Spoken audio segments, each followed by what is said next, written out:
Good morning, good afternoon, everybody. Thanks so much for joining this next episode of In the Nick of Time. We're going to get started in about 8 to 9 minutes now. We're going to have a great guest today, Rob Slaughter from Defense Unicorns. So stay tuned in about 8 minutes. If you have questions for Rob, make sure you ask the questions in the comment section below. Start with a Q. Also, if you want to share you here with us today, please put your name and company so we can highlight you on the screen as well. Stay tuned about 8 minutes.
Good morning, good afternoon, everybody. Thanks so much for joining this next episode of In the Nick of Time. We're going to get started in about 5 minutes with Rob Slaughter today. It's going to be a very fun episode, so make sure if you have questions for Rob, start with a Q in the comment section below. Also, if you want to share you here with us today, please put your name so we can highlight you on the screen as well.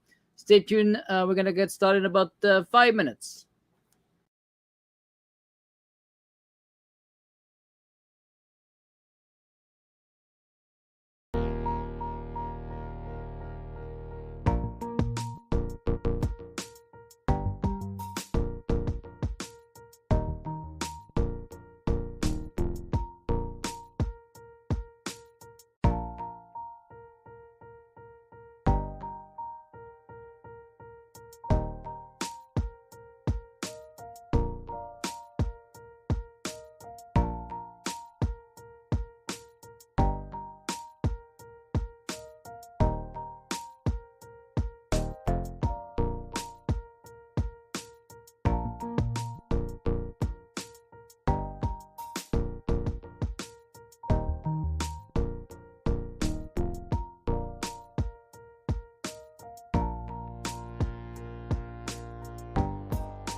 Good morning, good afternoon, everybody. Thanks so much for joining this next episode of In the Nick of Time. We're pretty lucky today. We're going to have an amazing guest, Rob Slaughter, joining us today to talk about first his background as a military officer and what he's done in the Department of Defense with Space Camp Platform 1 and all the good stuff he was able to get done, but also his new company called the Defense Unicorn. So it's going to be a fun episode. If you have questions for Rob, we already have a lot of questions coming from social media. So if you want to start now asking your question, you can do that by going into the comment section below and put your question with a Q so we know it's a question. Also, if you want to share you here today and you want to be highlighted on the screen, do that just by putting your name and maybe the company you're with. So we can do that also in the comment section below. Wanted to remind everybody that we finally launched Learn with Nick. And if you want to check it out, go on learnwithnick.com. We have a 10-day free trial for you to check it out.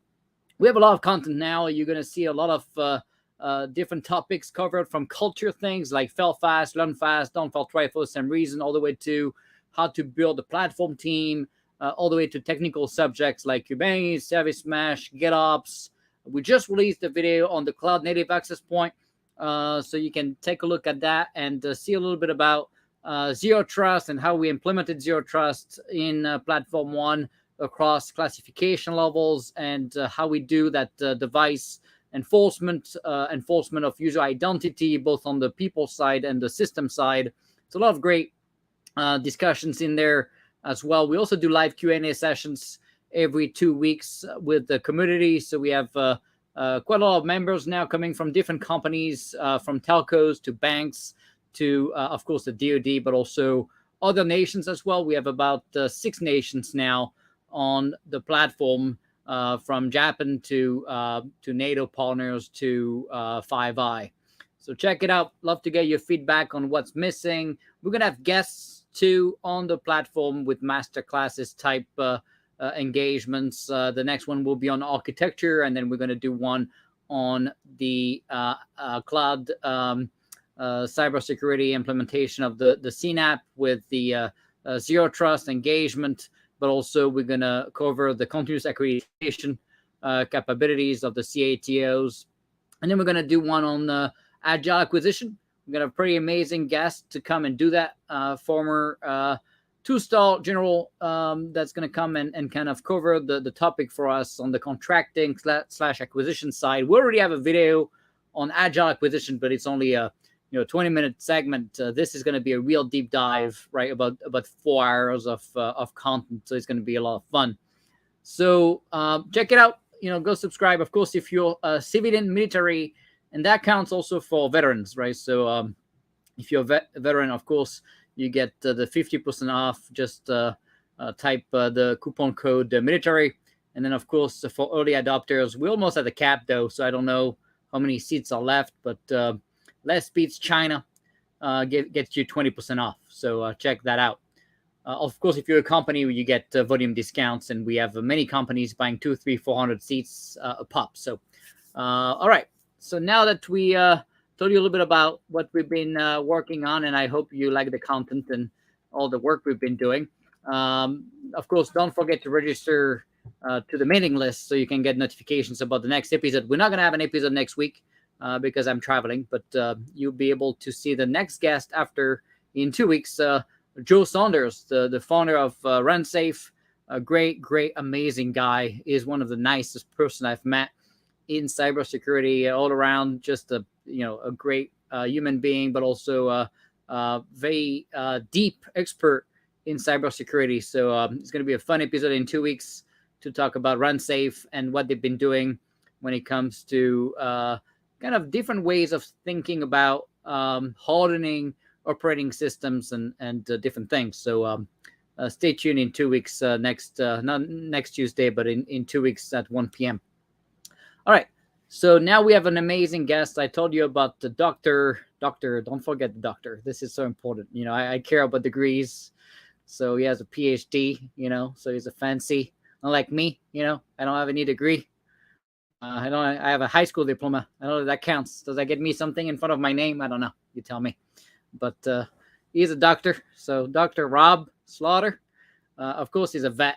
but he's also the CEO of Defense Unicorns. He has done so many things, particularly for the department. He's been kind of my go-to guy to get things done when I was in the department of the Air Force. Of course, he co-founded both Platform One and Space Camp, but he was also the DevOps lead of the National Space Defense Center. Of course, what started as his love for physics grew into the love of software and how software interacts with people. He actually read books, unlike me, so he can tell you a lot about the right kind of books to educate yourself on becoming a better leader and understanding a little bit better the culture aspect of things. When I was a little bit more focused on the tech geeky stuff. So that's been a pretty good balance between me and him. Of course, he was able to get a lot of things done until he left the Air Force and started Defense Unicorn, which is one of the fastest growing company that I've got the chance to see, and a company that's been able to focus on dual use and commercial slash federal engagements from day one. In 1 year, growing to I believe 60 plus people. Pretty amazing growth. I think I was looking on LinkedIn. You can see the numbers, but 160% over year growth. Pretty amazing stuff. And really not only growing fast, and it's pretty easy to grow if you do it wrong, but also hiring some of the top talent I've seen and met in the department. So he's been stealing, unfortunately for the other companies, kind of the best people I've met also during my time in the Air Force and Space Force and DoD. So let's bring Rob and say hi to Rob. Hey, what's up, Nick? How are you? How are you doing? We're good. Good. We're very happy to have you. You've done a lot. Of course, people I want to follow you. You're also on LinkedIn, like me. You're trying to keep up with me, but you're so far behind. It's a little bit ridiculous. But you're getting there, right? I think 2 million views. You were telling me you're doing.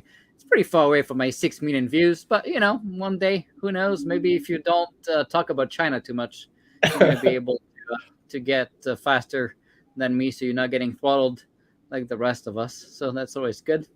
Yeah, it So, helps. we always start with the same question, right? Tell us a little bit about yourself. Most of the people know you because we have kind of the same followers, but love to get it from your own mouth before I butcher it. Yeah. No, I think for me, it's grew up Phoenix, Arizona. Live there now with my kids. Sort of key moments in my life when I was in high school. I was high school age when 9/11 happened. Didn't really have any intentions of joining the military, but after that event, it kind of really sparked my passion for sort of understanding what it means to serve. My grandfather served in the Air Force. He was stationed over at Luke Air Force Base, which is where why my dad ended up living in Phoenix. And so when I looked through college options, wanted to was looking across different service academies. Ended up doing ROTC because it turns out I wasn't very good at school. And really, as the description that Nick sort of mentioned, really fell in love with physics.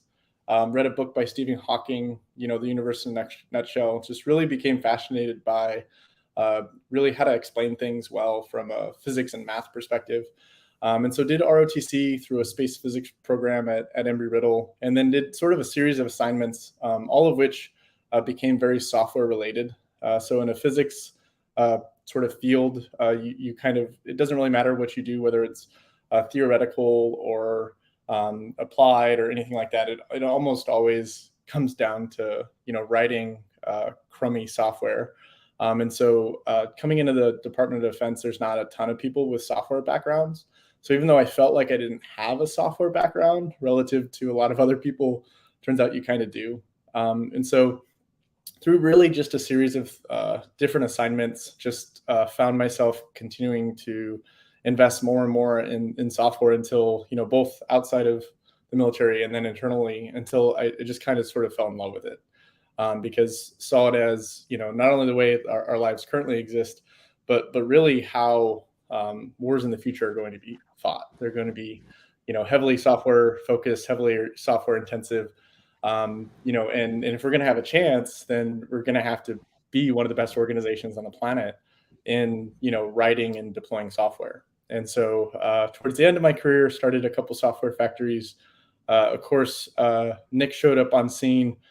We didn't actually know each other. One of my colleagues, Jeff McCoy, actually reached out to him on LinkedIn when he was a master sergeant. And at the time, me and two master sergeants and another captain who's now at Google were, starting our own organic software team.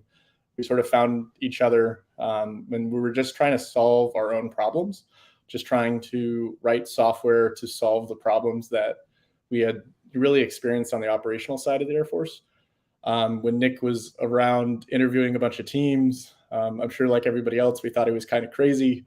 And then you meet him, you find out, and you are confirmed that he actually is kind of crazy. But then, he did have a vision, and it was really that vision, that desire to make the mission better, which is sort of why we, kind of jumped all in. Yeah, that's how we met, right? And you are a major, of course, I believe, right at the time. Yep. So obviously, no one cared about ranks. At least I didn't. I know Lauren, also the Air Force CAO, does not care about ranks, and that's how we got stuff done, right? And you mentioned Jeff being an E7 and Matt Houston being E7s too, until we turned them into GS15s overnight, which was fun.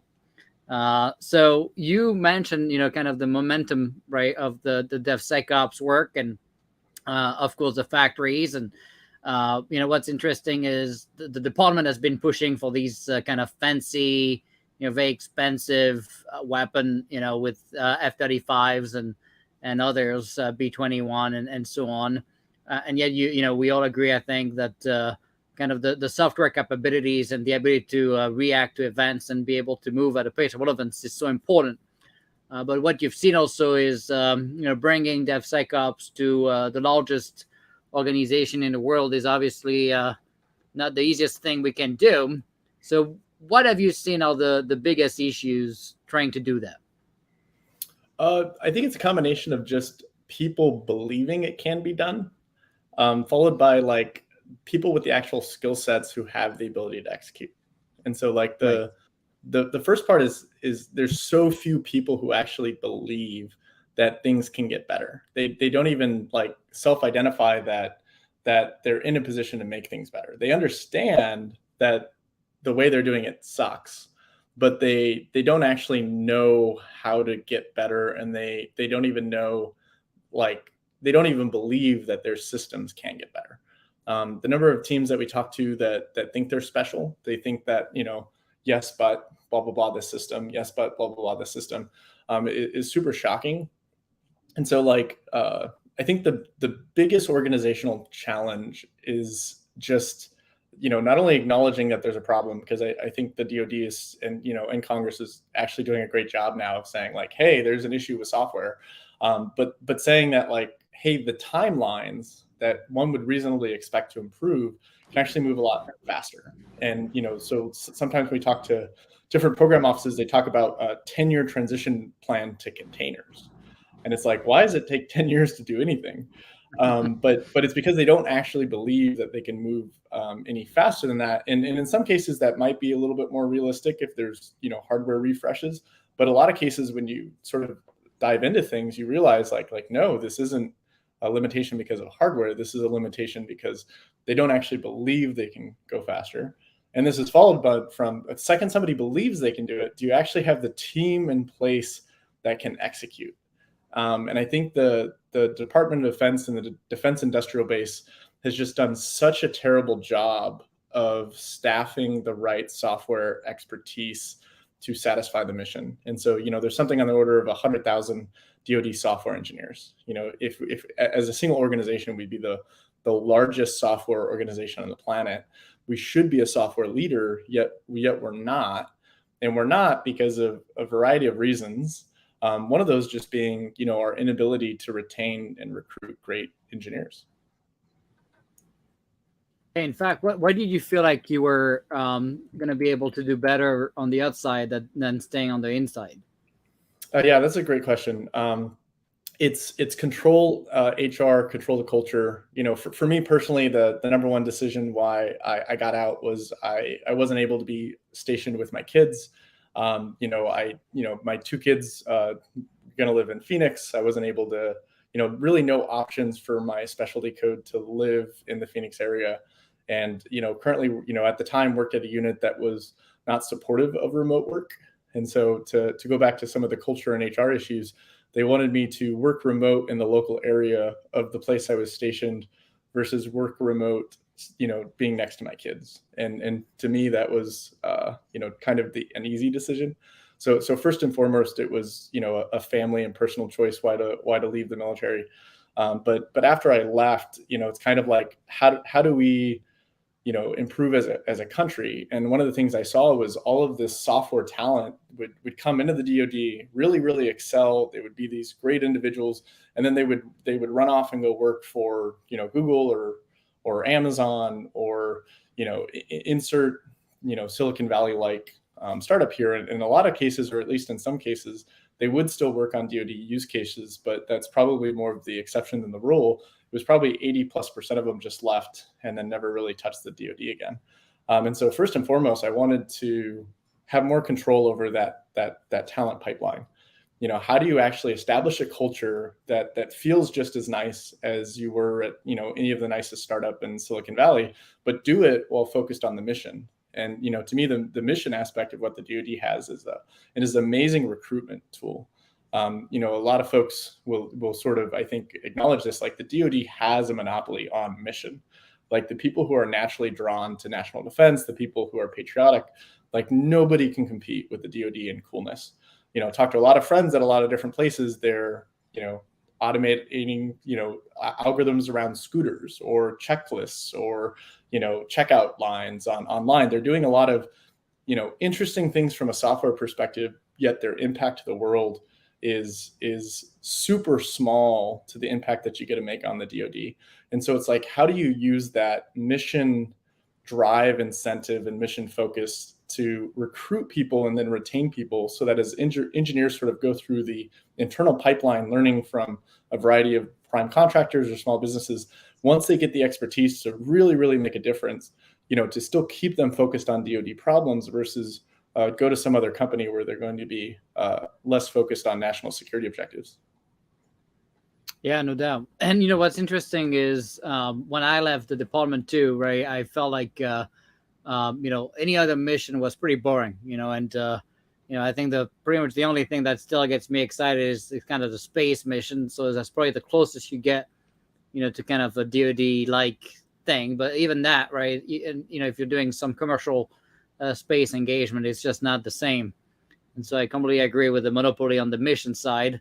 And it's kind of tough, right? Because there's just nothing like it. So it's like you don't know what else to do. you feel like you're wasting your time, and that's pretty interesting, right? From someone coming from 22 years on the commercial side, I would usually pretty quickly get excited about new technologies and get things done, build a company, build a product, sell it, move on to the next one. But I can tell you, since then, I just feel like I don't have the excitement, to even get started, because to be an entrepreneur, as if you don't have the excitement and the passion, I think it's pretty impossible to succeed. People kind of underestimate what it takes to become an entrepreneur. It's not for everybody, but it's also a lot of work, and you don't count hours. So if you're not passionate, it's going to be pretty difficult to succeed on the long run. So I think it's important, when you get to touch the mission. And so, with you creating obviously defense unicorns and making it kind of dual-sided, kind of commercial slash government, with a lot of stuff in DoD, obviously you get to still work on pretty exciting mission, and that's probably why it's so rewarding, I would assume. Yeah, absolutely. And a lot of the commercial companies that we work with are still very mission focused in their own way. So it's focused either on healthcare or even other commercial companies that are focused on other defense or aerospace type mission use cases. And so we've because it's how we recruit people, we make sure that really any organization that we work with has, at the end of the day, sort of that same sort of mission drive and mission focus.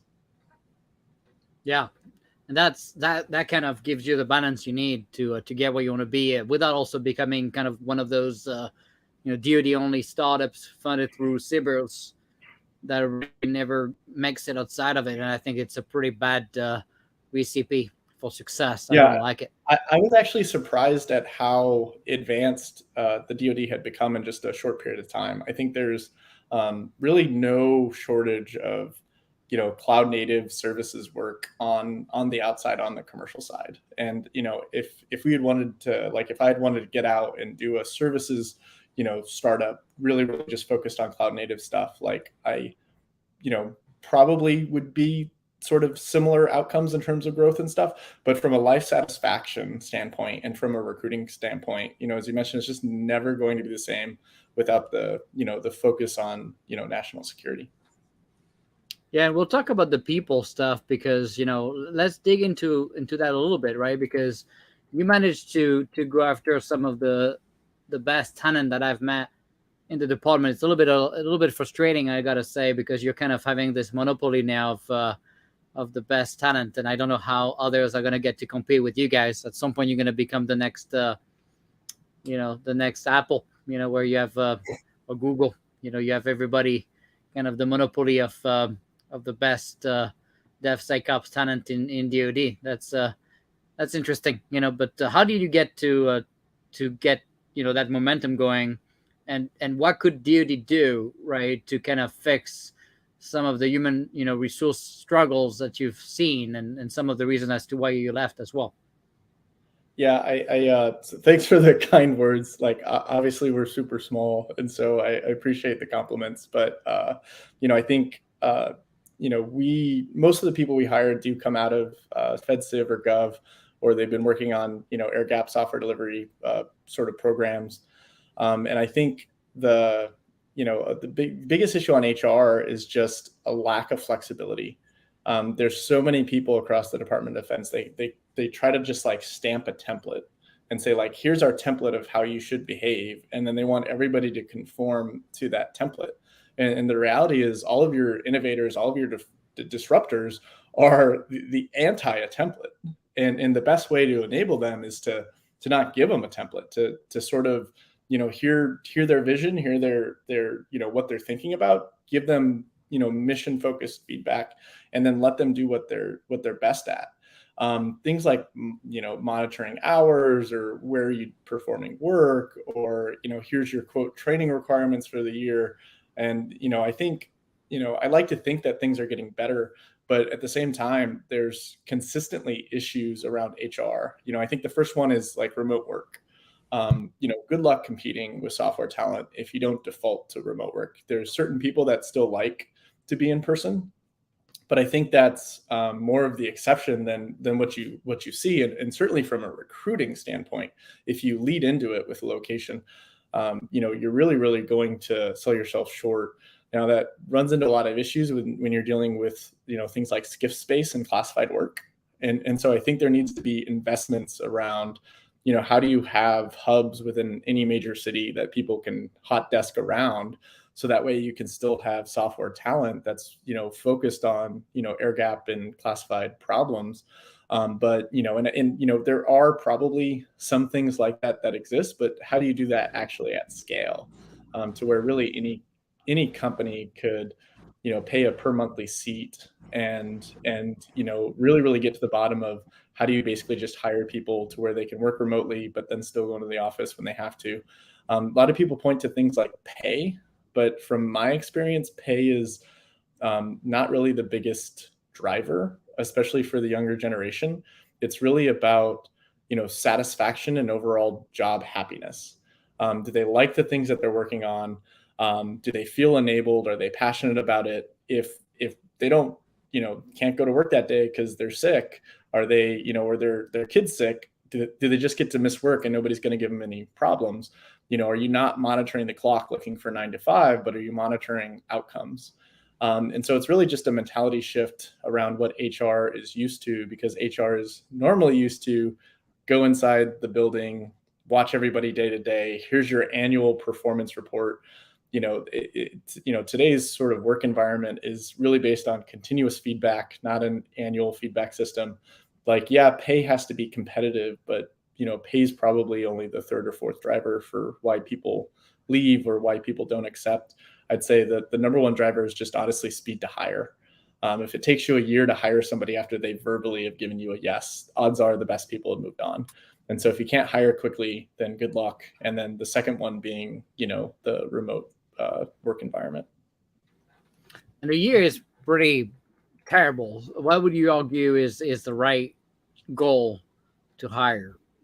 I think 30 days is a reasonable goal. I think people are understanding that it's the government, but I think, by 2 or 3 months, you're starting to, get to the point of where they're probably going to look somewhere else. But if you can get it within 30 days, I think most people are going to take those offers. And the number of times that I've met amazing people that were trying to work with the federal government that ultimately said no, mainly because they couldn't actually get the offer in hand. Yeah. And so you mentioned quite a few problems there in terms of flexibility. I also see people abusing of kind of these benefits, right?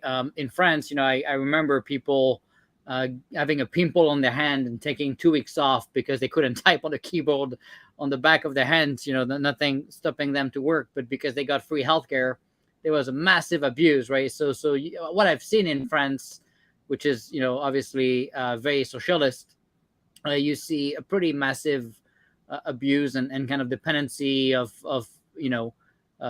effectively supporting people through public means, and quite honestly, the abuse and the fraud is rampant. And it's kind of interesting when here you healthcare obviously is very expensive, and I guess if people felt the pain of not having it, they would probably not take a chance to destroy it by committing fraud and abusing of the system. But unfortunately, that's what you see. People get used to stuff, right? They start. I've started to see people remote and not working. I forgot how they call it. There's this whole wave of people that say quit. Slow. I forgot how they call it, where they slowly do less work and until they get caught and get fired because they're not working. I forgot how that's called. There's a whole article in the New York Times about it. It's quiet quitting. Here we go.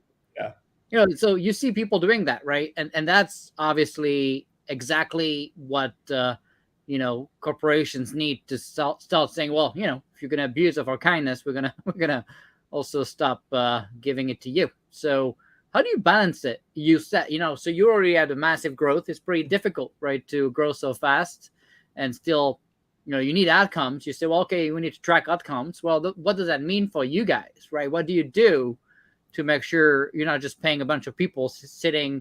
And I know you're very flexible with hours and, people getting sick and kids sick, and that's all good, right? To a point, right? People cannot start abusing of it too much so you don't have outcomes. So how do you do it? How do you keep track of work?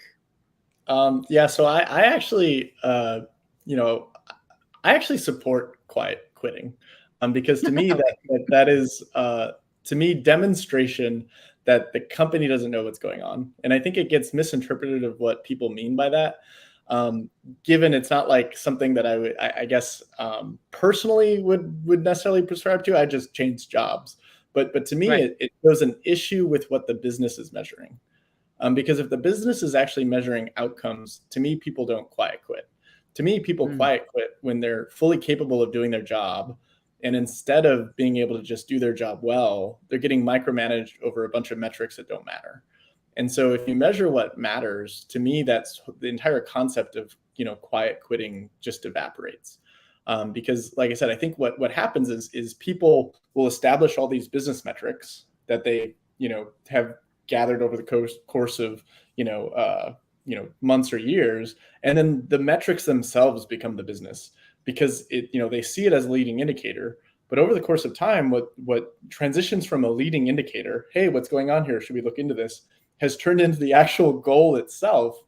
And now people are just only responding to the quote leading indicator and no longer driving outcomes. To give you sort of an obvious one, how many hours did you work this week? Why? Because we're trying to measure productivity, and you're productive if you're working 40 hours a week. As a business owner, should you care how many hours people are working? No, you should be looking at what are they producing. And some people are able to produce at a rate that's significantly higher than others. What you find is that the people who are best at their job naturally do more work. And if you focus too much on the metric, what ends up happening is you actually discourage work. And so people stop working when they would have otherwise kind of wanted to work more, or other people are just showing up counting the clock when really they should just be focused on doing their job. And so like to me, quiet quitting's a symptom of lack of mission focused organizations followed by people tracking metrics that don't matter. So you said, obviously people do that, right? And you would have moved on, right? Instead of doing that yourself. I think I would never do that. I find it to be a toxic mentality. I mean, if you don't like your job, just move on. Why do you think people don't just move on? I mean, I know it's convenient and it's complacency and whatever else, but I find it to be a pretty risky move, right? Because now you're setting the wrong. I mean, I get that. I understand what you're saying in terms of, okay, well, you're giving the company what they were measuring, so it's the company's fault to some degree, but you also deep down, right, you're abusing and cheating the system. And how do you wake up and look at yourself in the mirror? Yeah, I don't know. It's definitely not something that I would probably personally follow. But to me, it's up to the business to identify that and to, remove those people if they actually aren't performing. If they are performing and they're not trying, then like to me, it's really a culture issue of how do you actually increase the productivity. And so to me, I put it on the business to find better ways to motivate people. More so than on the individual to just say like, hey, I'm going to wake up every day and I'm going to be inspired every day. And I'm just going to, come to work that way just because even if my employer is actually instructionally telling me to do the opposite. And so like, to me, I don't think people reach that conclusion themselves unless, held down because the business is, telling them to do it a certain way. Like I said, great example is 40-hour work week. Right. Plenty of people would work more hours if you stop tracking it. So how do you end up measuring outcomes in your company? That's great question. And so we like a lot of people have a series of leading indicators, but ultimately what matters to us is mission applications in production.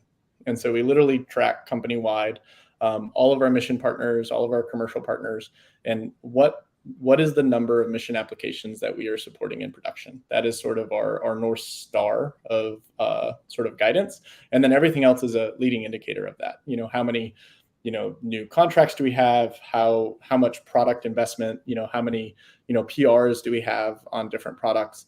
Everything else is basically marching us towards more applications in production. And then the tail end of it is the more benefit you're providing from a mission perspective, is that driving more interest across the community, because it's more obviously than just the number. It's that you're actually making an impact at really the fastest rate, and kind of what is something that's federally and government or commercially affordable. How do you find the bad apples, right? Because I guess it could compensate, and you could still have 20% doing 80% of the work. We've seen at Platform One, for example, where the growth was pretty uncontrolled, and then I would argue a lot of the people should not be there. Yep. In my opinion, it's easier for us because we're very small. So Right. we do an asynchronous daily stand-up that tracks what everybody's working on.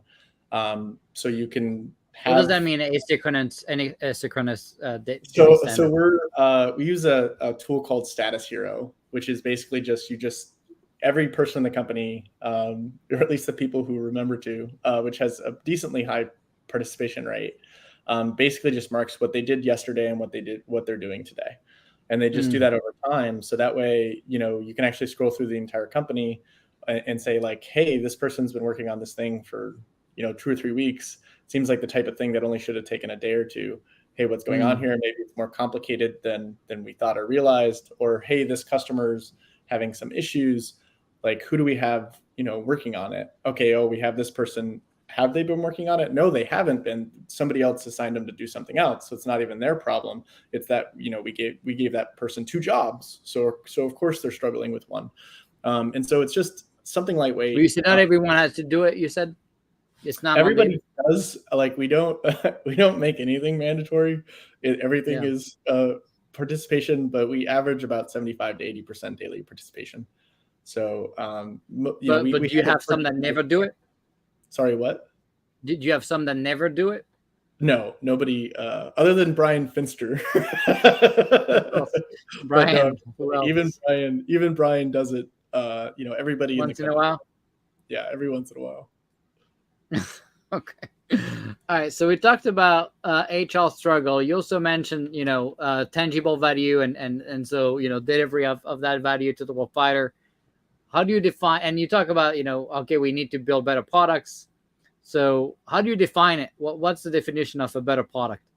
Yeah, so great question. So when I look at the problems across the ecosystem, I see culture and HR as like the foundational leg.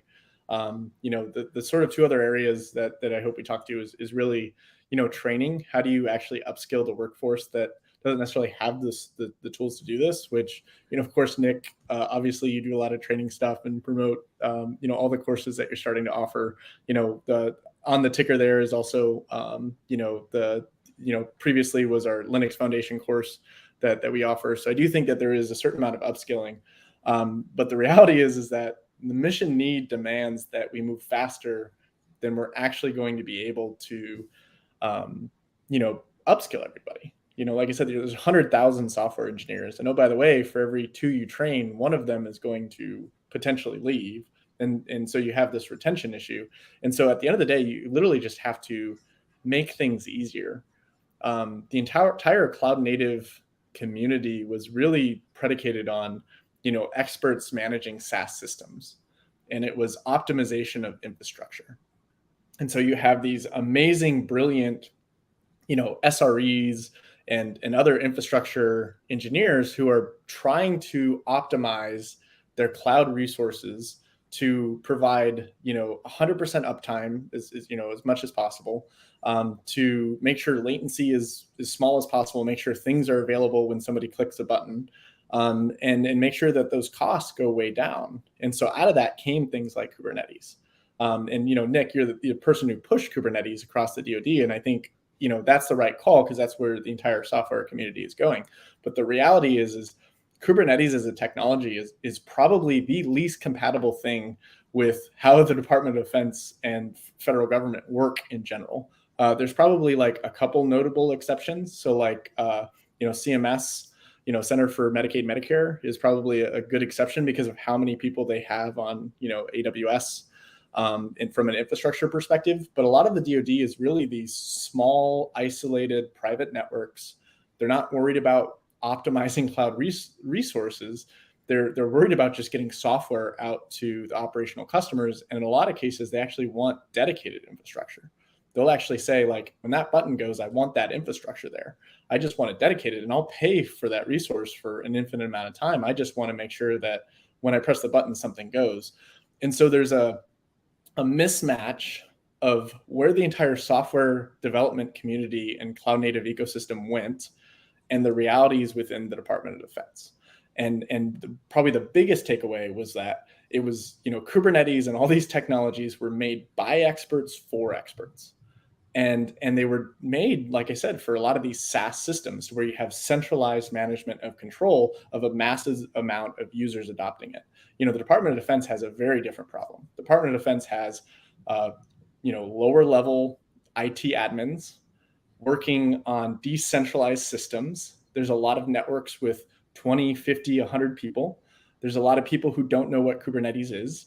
And those people have to find a way to take the same technologies, the same tools that somebody at Google has either developed or using or both, and then apply them to their local and, oh, by the way, disconnected system. Because, even the word, quote, cloud native assumes connectivity. And the majority of the actual mission systems are disconnected. And so you have this compounding problem of, could not find, if we tried to make something harder to adopt for the Department of Defense, it would be difficult because of how incompatible the way the DoD works is with the cloud native ecosystem. And so how do you fix that? Step one, you've got to make it easier. You have to understand that the personas involved are not going to have the same type of expertise you're going to see on the commercial side, because a lot of the people that you're dealing with, they have to get security clearances, and they're going to have to show up in person to SCIFs. Oh, by the way, nobody likes going to a SCIF. I've never met somebody who's like, I really like, going through 3 doors and badge access and gate guards and all that other stuff. Like, that's what I live for that. There's a very rare No person phone. that no phones, no, take your watch off. Like, nobody's doing that. And so not only is there a talent vacuum across the entire DoD, but it actually gets worse the higher you go. And to my opinion, the commercial world doesn't fully grasp, one, how difficult it is for air gap, and two, the persona involved with air gap software delivery. And nobody has invested, in my opinion, until recently. Very, very few people have invested on just making air gap software delivery easier, because that's actually what the department needs. Yeah, and so I guess when you look at the enabling that delivery of value, right? You talked about kind of the DevSecOps principles, and the pipelines and automation, right? And removing bottlenecks and things like that on the accreditation side, the cyber side. But then you said, hey, we want to make it easier. I guess that's where you guys created Zolf, right? The air gap delivery capability, right?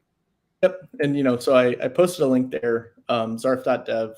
It originally started as a Naval Postgraduate School research paper that was done by Lieutenant Bridger Smith, that looked at sort of the realities of the software ecosystem across the Navy. And in the Navy, and honestly, the Air Force and the Army isn't too different. It's that in your deployed environments, it's mostly active duty, soldiers, sailors, Marines, airmen, guardians. Those are the people that are actually managing these systems when it actually comes time to fight. And the reality is like, good luck finding an active duty military person in a deployed location that's going to be managing Kubernetes. And so the specific use case is how do you simplify continuous delivery in an air gap environment so that way Kubernetes is made easy? And so we came out with sort of MVP around Zarf probably about a year ago, marching towards our 1.0 release. Feel free to sort of check it out. It's free, it's open source.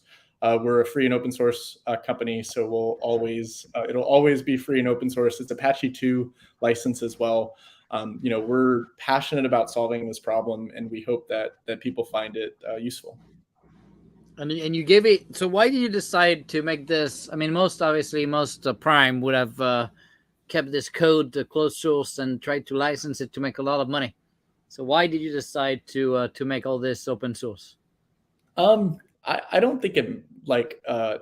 We just believe in open source. I mean, at sort of period and dot. Like, we're not after slowing anyone down. We see it as a community. This will be one of several products that we make. We hope others do the same thing. It's not an us versus them, company to company engagement. It's us versus them, freedom and national security. And so to us, it really just came down to, are we helping more people by making it free and open source? And without a doubt, the answer is yes. And so, it is kind of part of our core values as a company. And so very, very passionate about, it being in the open. First line of code, we're on GitHub. And so if you actually go to, I can actually get you the... Yeah, we have the link on the footnote, the cool banner here of the GitHub. Yeah, so check it out.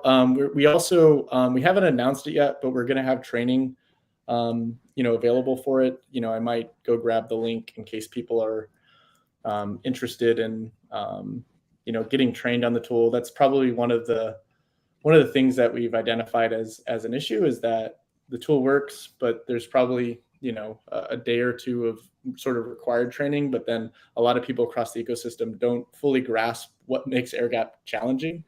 And so we tried to we're making a training course to just help people with that problem. And so we haven't publicly announced it, but I did send you the link, Nick, in case there's some interested beta people that might want to check it out. Well, I guess it's going to be public now, so you're okay with me posting the link, right? Yeah, it's good. It's Google just a sign up form. There's the official announcement will come out later. I don't know if that's clickable or not. Maybe somebody. Yeah, I'm gonna make it on the LinkedIn profile so they can also click there. Yeah, because it's a long link. No one wants to type that stuff. All right. So, question when it comes to your engagements with primes, what has been kind of the response you've seen from the prime standpoint? Have you were you able to have any engagements on some projects with the larger DoD vendors? Yeah, I think I would say that some of the large primes I think definitely get it. We've specifically had some engagements with Boeing. We also had some engagements with Collins Aerospace, which is a Raytheon company. To me, the real question is do the primes value open source? And if the answer is yes, then Zarf really resonates with them. One of the issues I see across the community is a lot of our customers obviously, feel very passionate about who's contributing to the code base. And part of the concept of open source is really that they're community-driven products, and the best community-driven products are international. And so how do you sort of balance these two competing views of the world? And I don't know, a small company like Defense Unicorns isn't going to be able to move the needle from an engagement, internationally to sort of change that. And so in my view, the defense industrial base, the 5 or 6 largest defense primes, I think are really going to have to step in. I think Defense Unicorns can play a huge talent role, can play a huge, how do you get a couple products off the ground, but how do you actually start a discussion around really, NATO and other ally driven products, to where you can produce open source products that other people can consume, but from a supply chain security perspective, maybe you have something else potentially in there from a security perspective that you might not normally have on another open source product. Not because that is the right call, but that's probably sort of the gateway of how the federal government and DoD kind of gets behind open source. Yeah, and Michael was asking, of course, if you're open to developers to contribute to Zarf, and I assume the answer is yes. But yeah, absolutely. So we accept external contributions, of course, and so there's a number of folks who have already contributed to the product that you can just go find. Of course, our own team is predominantly a lot of the contributors, but would love to have other people. Please, please, please. Like I said, our desire is to contribute it to a foundation once we find one that works with our primary customers. Yeah. Of course, a lot of people are going to argue that well, you're making it easy for DoD to deal with their gap, but you're also helping China in the process by making it open source. So what's your take on that? I don't actually think China has this issue. I think that we have this issue, and so I want to focus on solving our issues. I think any technology developed, there's going to be a reluctance to use it from the other side, and so it's open, but do people actually believe that China is going to use this as their default tool? I don't know, but I know if there was a Chinese equivalent, that we would be reluctant to use it, and so I would assume that just because it's available doesn't mean that you're necessarily going to rely upon it. And what about the security aspect of OPSEC and them being able to look at it and potentially find vulnerabilities and issues in it to be able to get into our systems? Yeah, I think to me Zarf is such a small footprint that the more likely scenario is things like Kubernetes, or Linux kernel, or like there are so many other things to go attack that provides massive adoption across the entire ecosystem. That to me, this is a very, very small surface area from an attack vector perspective, and not likely to be not likely to be a target outside of almost curiosity, because there's a target-rich environment of a bunch of other stuff that's also open source that has vulnerabilities discovered all the time, that people are much more likely to go find something. And you said there's a little bit of kind of learning curve, right, to get to understand Zarf and the ecosystem. Are you providing training, or what's the process for people to learn it?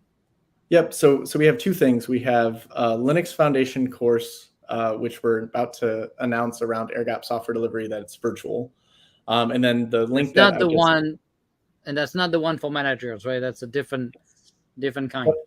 Yep. So we have Intro to DevSecOps for Managers that myself and Brian released in partnership with the Linux Foundation.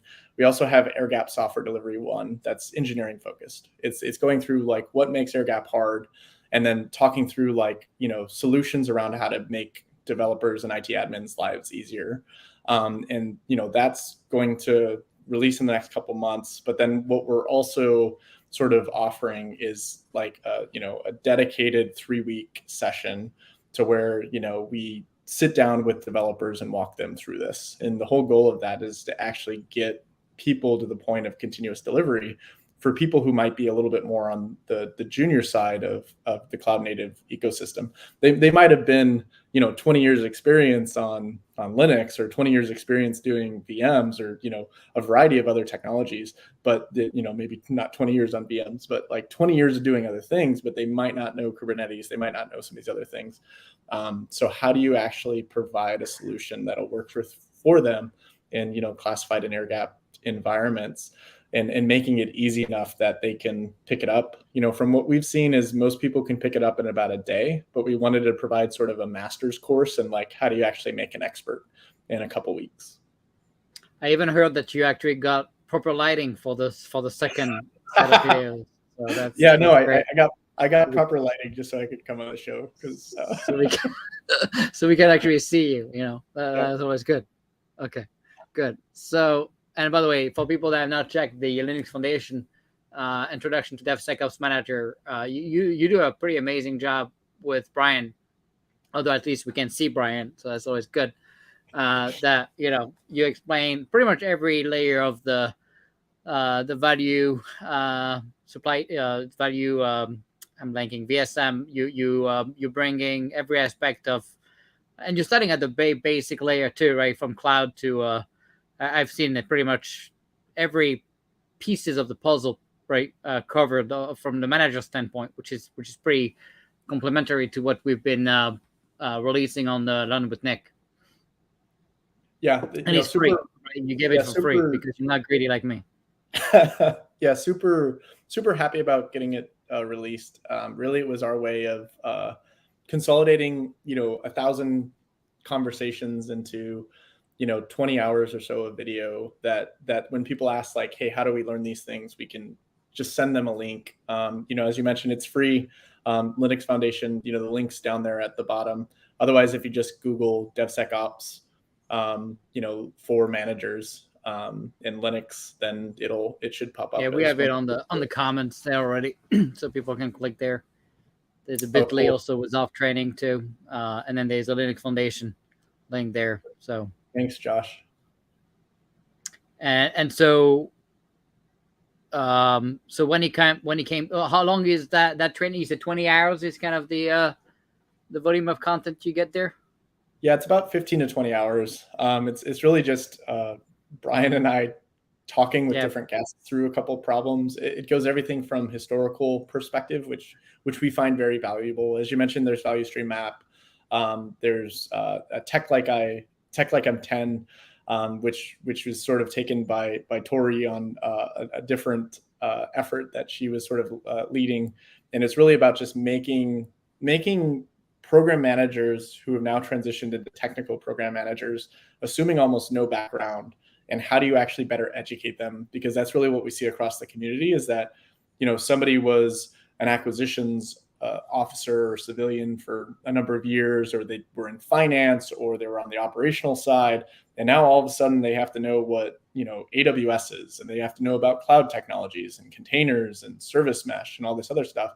It was really about providing a baseline foundation for them to sort of get more confident and better educated on what they're doing. Because, to go back to, what we're focused on from a mission perspective, we want those individuals to be, as educated as possible so they can make sound decisions for the nation. Yeah, no doubt. Although people complain about some of my created 4-hour manager version of my training, so I hope they're going to spend the 20 hours. I know a lot of people don't want to invest in themselves. They would rather spend 20 hours, on Netflix. That's the kind of people we're creating nowadays. But hopefully they're gonna be smarter than that and go watch your stuff. So, all right. So we talked about products. I guess we kind of touched the subjects already, right? Learning is hard, takes time. How do we enable it? So, what do you do at DU when it comes to learning? Do you give time? I know we used to give time to our people to learn in the Air Force Space Force in my teams to first keep up, well, catch up, and then keep up. What do you do with your people?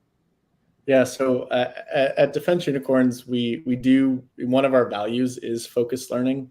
What I will say though is that the people who take the most time to do focused learning in the company tend to be the ones that aren't producing the right outcomes. But the people who actually do an amazing job of learning well are the people who are actually applying their focused learning to like the things that they're actually doing for their day jobs. Like put it another way, like going to YouTube and learning about something on YouTube is maybe a good first step. But if you're not actually putting it in practice, you're probably actually not learning anything. You're just spending a lot of hours on stuff. And so I think, how do we enable learning? It's getting people more passionate about the, mission outcomes and how the mission outcomes get so much better, the better they are at their jobs. What that then does is inspire them to go learn more. Yeah, and in fact, after you told me this, that's what made me kind of go back to the Learn with Nick model. And we're working on a partnership. I'm not going to disclose yet with whom, but a pretty big player to not only have our curated content, but we're going to have unlimited access to their content.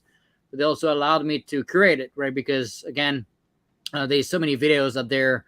If you look at the Defense Acquisition University portfolio of videos on DevSecOps, I think there's 400 of them. So people search DevSecOps and then what are you gonna watch? It's like going to a restaurant with too many options, right? I hate that. So we created it. So we remove all the bias stuff, focus on Google, Microsoft, secret sauce stuff. But then we also brought in that partnership the access to their cloud sandbox and hands-on exercises. So everything they get to learn, they have an actual real sandbox on the cloud with Kubernetes and all this stuff, so they can put it to practice. It's better to have a real use case, and we have some exercises that where you get to create, kind of a mini, software, capability. But it's obviously, like you said, it's just better to bring it to your real life. Not everybody can do that because many times they're working on other things that might not be already adopting that stuff. So we wanted to bring a sandbox, and that's going to be all, by the way, included in the pricing of Learn with Nick, which often, if you go buy alone, is as expensive as what we are providing. So it's going to be pretty cool. Yeah, I think the last thing I'll say on like enabling learning is it's really a time management thing. And one of the best ways to be more effective at time management is try to only schedule 30-minute meetings wherever possible. Like maybe block out the hour in case it goes over, especially if it's something important. But like, one of the biggest issues I see is people trying to schedule hour-long meetings. And then because they have an hour, they take an hour versus just, defaulting to asynchronous work or defaulting to as short a meeting as possible, or just having implementing the 2 pizza rule wherever possible, even for virtual settings.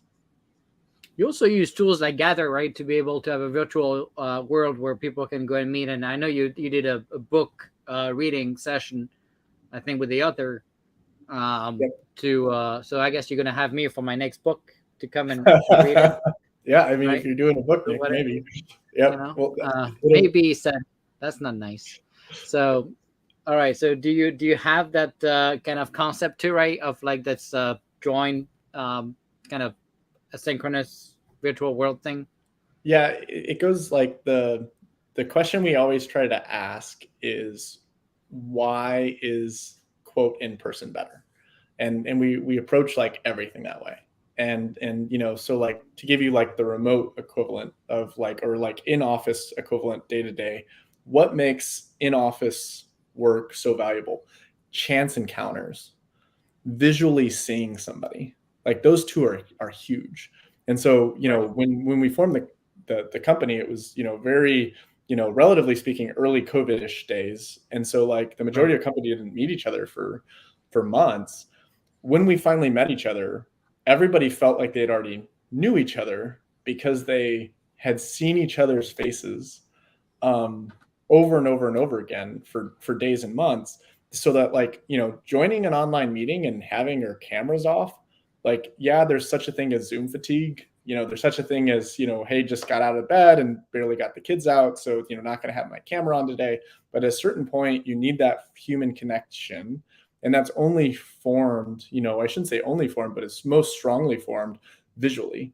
And so, like, cameras on whenever possible without making people feel uncomfortable, followed by like chance encounters, which an actual, like, RPG style, which if you haven't seen Gather, it basically looks like a Super NES RPG game, but when your two characters walk up to each other, the videos turn on. And like I said, the two things we're trying to sort of simulate is chance encounters. How do you walk by somebody? Oh, hey, how are you? How's your day? Oh, I was having this idea, and then this thing happened. How do you actually implement that virtually, mixed with, hey, have your cameras on, because you're actually going to form more of a connection when you actually see somebody versus you're just audio only. Yeah, but it's never going to be fully the same, right? Because first you have to go and walk and decide to start walking virtually, which is not the same as real life walking, and you just have to use the restroom or good to get some food, something to eat, and you're coming back and suddenly you see somebody. So it's kind of, you still have to think about it, right? It's not going to happen. I'll point to how many office situations that you'll have two people in the same office located 50 feet apart that never talk to each other, even though they're working on the exact same problem. And so, like, I'll push back and say it's better virtually because it's a single office location. Everybody's jumping around. Everybody knows through, either Slack or Mattermost or whatever tool we're using, plus the combination of a virtual asynchronous environment. So do you need to have both? You couldn't just use Gather for chat. You have to have Slack and... Yeah, so we use Mattermost for a lot of our mission customers because it's a private type infrastructure. And then we use Slack internally for our own stuff. And then we use Gather for, what I'll call like the equivalent of office hours. Like, people aren't required to be on there, but they're encouraged to. And, once again, to go back to why the DoD sucks at software, step number one, believe it can be better. Why does remote suck? Step one, believe remote work can be better. And ask yourselves, what are the things that make in-person office work better? Capture your list of 5-ish things, in some prioritized order, and then ask as a company, as a small team, as an organization, how do you virtually recreate those things? And then just experiment with new ideas until you get something that clicks, and then execute on it and measure what people think. I think everybody's grown up to enjoy the physical presence of other people, and to some extent that should, is always obviously going to exist. And, on our side, like, we still enjoy hanging out with people in person, and it's extra special. But I don't feel as if we lack productivity, that we don't develop the same outcomes because we're a virtual first organization. You did not mention a lot, anything around marketing and kind of the branding you've done with the unicorn and dog and all that kind of work you've done. How important has that been, for the team building? I think really important. Branding has always been special to like me personally. To me, if you're people don't buy spec sheets. If you're worried about spec sheets, then you're effectively a commodity, and you're just evaluating price and things like that. To us, like, what we wanted to make was something that truly transformed, not only the country, but in our view of the world. And in order to do that, we had to have a clear vision of what we wanted. And we wanted to set the standard of, like, we're going to not only create change, but, oh, by the way, we're going to do it under our rules. We're going to do it in a fun way. The logo is obviously a unicorn. Me and co-founders all have daughters. My daughter Audrey's obsessed with unicorns. My co-founder Tom's daughter also obsessed with unicorns. Like, we wanted to create something that was, attractive across different persona types, to draw in the talent, but then also convey to people that we're here from the very beginning to do things differently. And you also helped us, right, create the Platform One logo. Yep. That was also pretty bold, right, for the U.S. government. That's not something you see. I would argue probably the best. Obviously, we're biased, but the best government logo there is. So how did that came to be? Well, I think we were messaging over logo types, and we had decided on the name Platform One to actually be named alongside Cloud One. This was Right, before all the ABMS family of ones came out, and so it was kind of like, hey, this is how it's going to be. So we were, to be honest, kind of stuck with the name, right. and we were exploring ideas. And I have like prototypes of the original really, really, really boring ones that luckily you vomited it all over and said that this is baloney and we're going to throw them away. And then we started exploring different ideas. Obviously, Mandalorian was huge. We were playing off a bunch of different satires that we were going to sort of go with, and it just kind of we just honestly, I think, picked the thing that made us laugh the hardest. My only change I made to the logo was to add the Kubernetes logo on the cup. But once that you guys come up with Smokey the Bear and Baby Yoda, I am the one that had to go fight the lawyers to get it approved, though. So there's that. Yep, I didn't have I to would handle argue that. without me, I think I don't know if we would have the logo, but they were pretty mad at me at first. So all right, so we talked about the stuff you've done at Defense Unicorn a little bit, but we talked about all these different issues, right? But why all of this even matters to the DoD mission? A lot of people maybe don't realize why this matters. Yeah. So to me, personally, it goes right back to national defense. And if you think about how the world is continuing to grow as an international community, the sort of like huge GDP gap between the United States and everybody else is obviously shrinking. And the reality is in the near future, we most likely aren't going to have the largest GDP in the world. And so when it comes from like a purchasing power perspective, our ability to just outbuy the competition is going to decrease and ultimately just go away altogether. And so if you look at the national defense budget and how much we spend, both from a national defense perspective, but also even from a internal government services perspective. So like, once again, Center for Medicaid, Medicare, what you see is these large drivers around software and IT systems.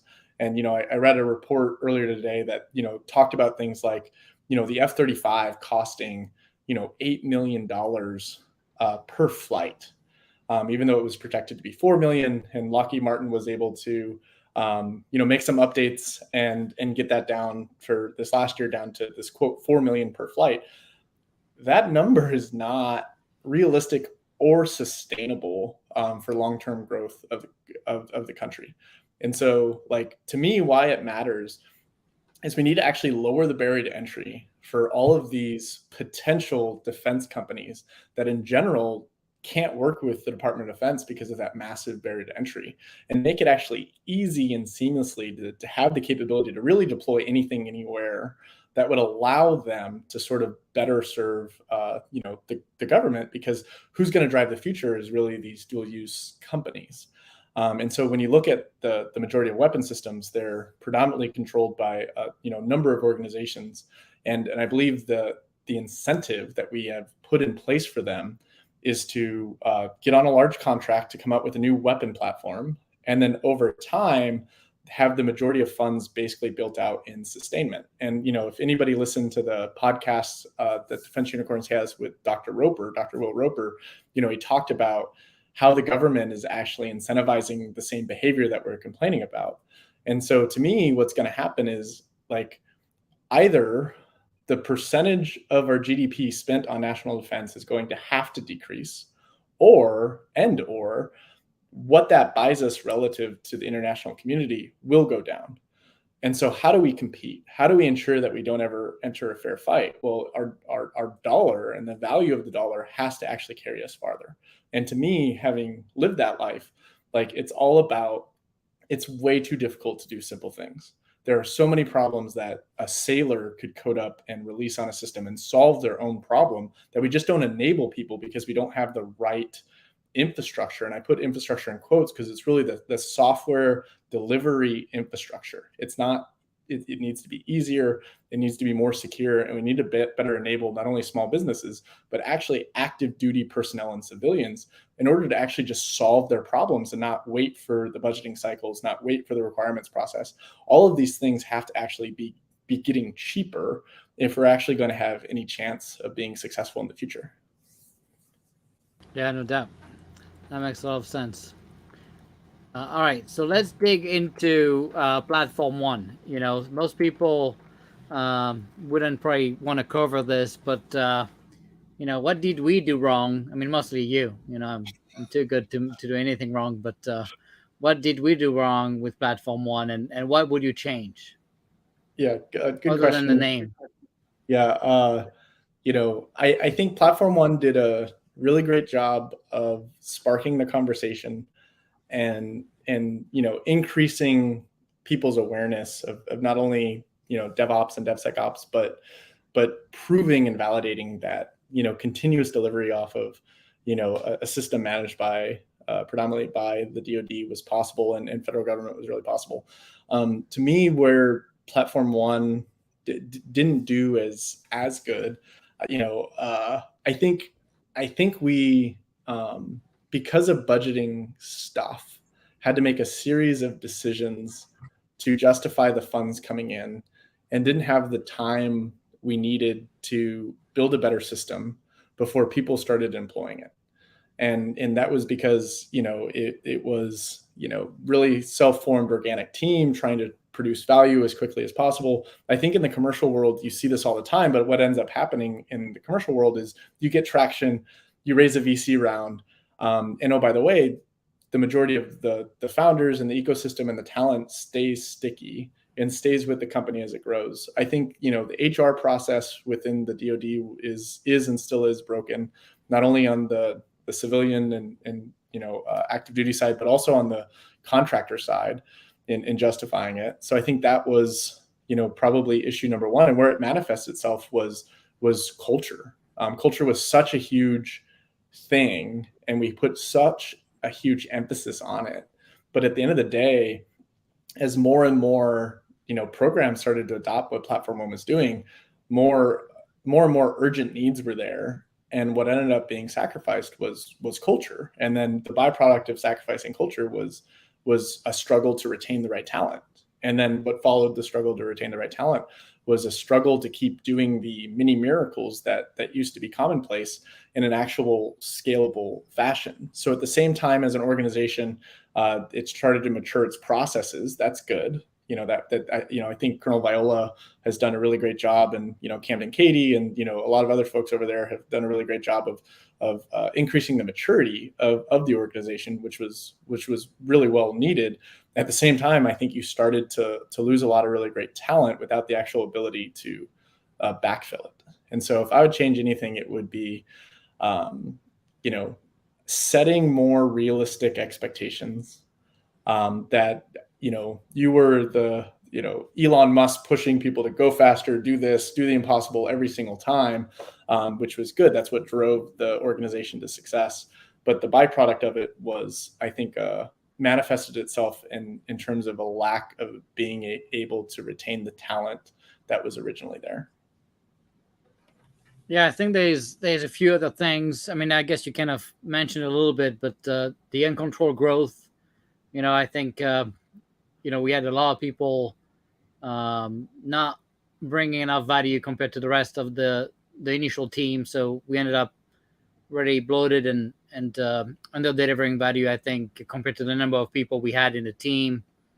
The other aspect is not being able to control HR. I was not able to keep or retain or just select the people I wanted to select to be able to run the entire engagements and the different value streams and the different priorities. And then we also kind of botched the launch of Podibus, where the consumption wasn't tracked, and then you had a lot of people using it, but not enough funding to do that, and so a lot of people had to be kicked out or stop paying, and it's just not a good.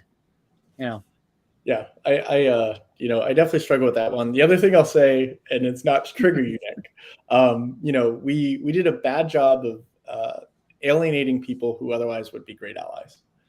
And like I said, not here to trigger you on your show, because I know you have high opinions. But when I think of us versus them, it's not the us versus them is not other organizations, It's not other companies, it's us versus them, and that to me, I think the software ecosystem is so used to fighting over a limited amount of funding that it turns into food fights, which is unhealthy for all the organizations. It's unhealthy for the country. What needs to happen is a shift in the investment posture and more investment, federal wide on the things that these mini software ecosystems are trying to do. In my opinion, that's what's going to stop the fighting is, if everybody's fighting over the same dollar, it turns very personal, versus if there's actually enough funding to fund both, then it stops being these, personality wars and starts being, how do we actually effectively lead? And so, like I said, definitely don't want to trigger you on your own show, Nick. No, but I think honestly that this actually started usually from the company standpoints more so than the government people. And I would argue some of the government people definitely had biased, whether it was conscious or unconscious. Me coming from the commercial side, I did not do any business with any of these companies. So I would argue I was the least biased of everybody in terms of favorite VMware, Red Hat. When we started, everybody was saying I was completely in love with Red Hat and I was only pushing Red Hat technology, which was, not true. I actually had never worked with Red Hat before. I had no engagements with them before. I felt like they were listening and participating more than others. And then, quite honestly, the engagement was such a disaster that we ended the engagement very rapidly and moved, at that time to what you guys had built at Space Camp. But I've seen, the companies being more toxic because, like you said, they felt like, and by the way, everybody went to Congress and to SecOps, and everybody but the Queen of England pretty much was receiving phone calls about the fact that Platform One should not even exist and we should just use commercial products, so we don't have to build a DevSecOps platform from scratch or whatever nonsense they were saying, and that we were competing. The government was competing against commercial product when really we were using commercial and open source products. We were just abstracting it and making it more agnostic, and of course these companies did not want that. And you've seen it, with massive vendor lock-in at teams like Kesarun and Kobayashi Maru, where still to this day, they're still struggling, even after wanted to move off of some of the technologies. They're still struggling at doing that. And quite honestly, the people also, and that's what we've done pretty differently also at Platform One in terms of engagements with companies. We did the basic ordering agreements with 100 plus companies. Many of the other teams were completely engaged with only one company, and I find it to be a very big mistake. And you've seen the training the government people were receiving effectively was completely biased, right, to one company, right? And that's pretty scary, right? Because now you have literally, I heard government people all the way to general officers, right? Just use the marketing BS of some of these companies with no data to back it up, saying things like, hey, if I move to Platform One, I'm going to lose a day a week of productivity of developer time per developer because I don't have my fancy Tanzu application service capability, right? Where there's zero data to back it up. right? And so I've heard and seen literally, general officers with zero technology background whatsoever eat the Kool-Aid of some of these companies without, really understanding the problem. And my reaction to some of these guys was like, oh, I need to call Elon Musk right now because, you know, SpaceX is not using those guys, so they're losing a day a week of productivity. They should be aware of this pretty quick. So I get it, right? I think it's pretty easy to say that we're fighting against the same dollars. I would argue, there was a lot of vacuum work when I came in, and a lot of teams doing things in a vacuum and in their own bubbles. And by doing platform one, we kind of forced that merger, right, and consolidation, and no one likes that, right? So obviously, it's going to create conflicts. But it's the right thing to do. We're lacking of talent. We're lacking of people, right? It would be impossible to succeed if everybody does their own thing in vacuums. So it was a tough balance, right? And I think I tried pretty hard to reach out to everybody, particularly coming in. I had no personal preference, right? When I went to Space Camp, and so you guys, I mean, I don't think I had any personal, preference to work with you guys versus, Kessaran or somebody else, right? I didn't know any of you guys. Yeah, we didn't know you. So. Right. And so it's not like, I think I was pretty unbiased to pick the best team to get the job done. And quite honestly, you were kind of the least funded and the least staffed, but yet you had the most, capabilities built and tangible outcomes in real life, built compared to a lot of marketing slides, BS of some of the larger teams. Right. And so I think it's tough, right? Because you show up, right, and you're coming after a lot of this stuff. I'm coming after a lot of this stuff started, right? And by definition, when you're tasked to consolidate and kind of prioritize. And by the way, back then the fight was also on the Cloud Foundry versus Kubernetes, which if I didn't push so hard, quite honestly, the department would be entirely locked into Cloud Foundry. Cloud Foundry and Kessaran was becoming the preferred option, and now we would have dozens of teams having to migrate to Kubernetes because Cloud Foundry is literally dead. And so we kind of saved probably a lot of money to the taxpayer, a lot of headaches too. And the fight we had, between the companies kind of, spread among the government people. Yeah. And I think, I think all I can say about it is, all of us are better than some of us. And so there's and I think there's been good progress. I know the teams worked really well together very early on. Like VMware was the first company to actually do their infrastructure as code deployment with Tanzu on Repo One. Red Hat was the initial teams that we were working with. Like I said, I see the world as a us versus them, and all those companies, the cloud companies. I don't the intent, the vision of what Platform One was trying to do was be a participant within the ecosystem, and I think what ended up happening to some percentage of people was enough conflict that it turned into something other than that.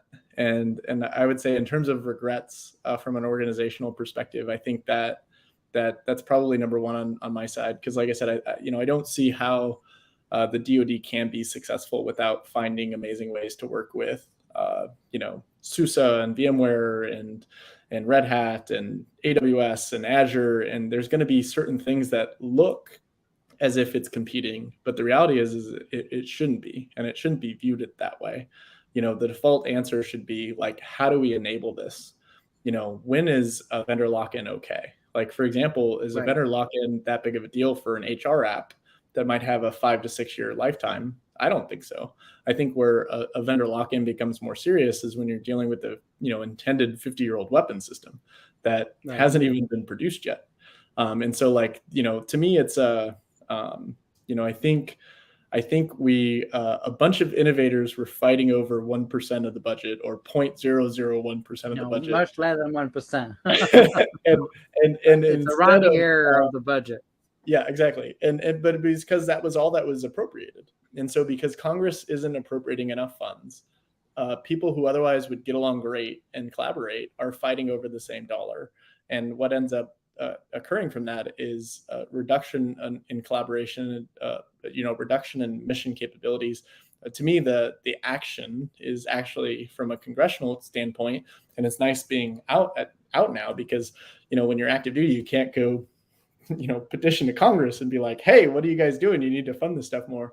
But when you're on the outside, you can, actually go and, ask for those things and make a good point as to why software factories, why the software ecosystem actually just needs more investment, because it shouldn't be, team A is funded, but team B isn't, because that's going to create, basically a talent gap. And what's going to happen is the team that doesn't get funded is going to lose all that talent, and everyone's just going to go away. And even if they were wrong, odds are they would have figured out they were wrong, 6 or 9 months later, maybe just a little slower, and then change course in either direction.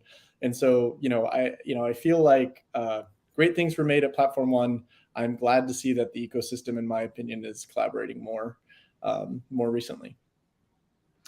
Although I do feel like the momentum is dying. I feel like there's there's a lot of people leaving, and the good ones particularly are leaving. And both, the fact that Kessa is now not a debt, and they are being moved, a little bit to a lesser or less important kind of model. I don't know. I just feel like it's a lot of signs that no one cares. Yeah, I don't know. I don't know enough about it. Because I have my podcast, I bring on a bunch of innovators, and I'm always amazed at what active duty and civilians are able to accomplish. And I feel as if there's more today than 2 or 3 years ago when I was still serving. And so maybe that's just awareness. Maybe people are more vocal now. But Well, they'll still know you and will reach out to you, like to me too. But I don't know if the leadership and the push from the top. And I don't know how you can scale this stuff to a meaningful level that's not just a rounding error of life. If the top is not there, it needs to be easier. The reality is right. like talking to a company, quote, go Platform One, or talking to a program office, quote, go Platform One, is like a nightmare. And it's not clear what the heck that means. Does that mean go to this thing called Party Bus? Does that mean integrate with Big Bang? How do I deploy this? So by the way, I want this extra tool that's not on Big Bang. Does that mean I can't use it? It is way too freaking hard to do anything. And because it's so hard, people are reluctant to adopt it because it doesn't seem any easier than just doing it themselves. The reality is that what matters is actually a declarative configuration as code platform. Whatever platform that is, leave that and just say it's irrelevant. But what actually matters is an actual declarative configuration as code platform that's accredited, that could be easy to deliver. And up in my opinion, Platform One and the entire software factory ecosystem is still way the heck too hard. And because it's way the heck too hard, people are reluctant to scale it. An investment in people and investment in product to lower that barrier to entry, to make it so easy anybody can freaking do it. The second it's so easy, it's hard not to do it. You look like an idiot because you're not doing it. The second that's true, and it's less about like a mandate or less I was told to go Platform One, and more like, oh, I'd be an idiot not to. The second that happens, the second it sort of does that flip, then to me, organic adoption is going to be what drives it. What's organic adoption is occurring, but it's still in the early adopter phase. And so we see organic adoption all the time with a bunch of people in the Navy, a bunch of people across the federal government. You have folks that are interested in it at places like FDIC. You have commercial. You have like a bunch of people very, very interested in the same type of stuff. But it's still in that early adopter phase, to where it's people who are self-identifying that they're a problem. They're trying to find solutions. They're struggling through their own stuff. What it needs is to actually jump into the early majority and late majority adopters, which is really like, I have something, it already kind of works. I don't know that this is a good fit for me, but oh, by the way, this other alternative is so freaking easy, and it's so much better, and it has such a great experience that I would be stupid not to adopt it, and everybody on my team agrees, it hasn't got that easy yet. Yeah, but the top down is not just pushing a mandate. It's also like pushing funding and staffing and making it a priority. I don't even know really who is paying attention to what Platform One leadership is doing or not. If I was not myself sometimes sending emails to SecOps, I can tell you that some of the nonsense I see would still happen because nobody cares. They have not replaced me. They still know CSO, right? The new AQ team being split with the Space Force acquisition have zero care about Platform One whatsoever. That used to be briefed to Dr. Roper on a weekly basis, right?